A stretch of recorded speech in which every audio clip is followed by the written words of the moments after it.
Hey, what's up? Jigxor here. While having multiple user accounts on your computer can help you stay organized, they take up disk space. So if you're looking to free up storage space or have privacy concerns about an unused account, you can easily delete it. In this video, I will show you how to safely remove a user account from your Windows 11 computer. Let's go. If you need to remove a user account from your Windows 11 PC, it's easy to do right within the Settings app. Before you do, make sure you're logged in as an administrator.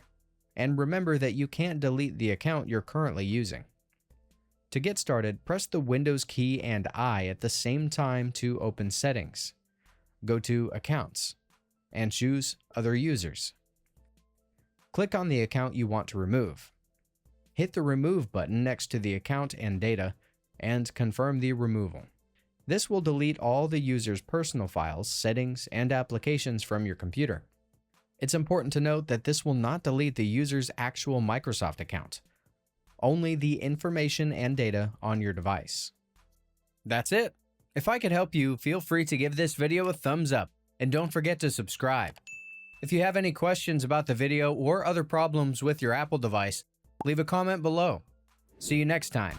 Bye.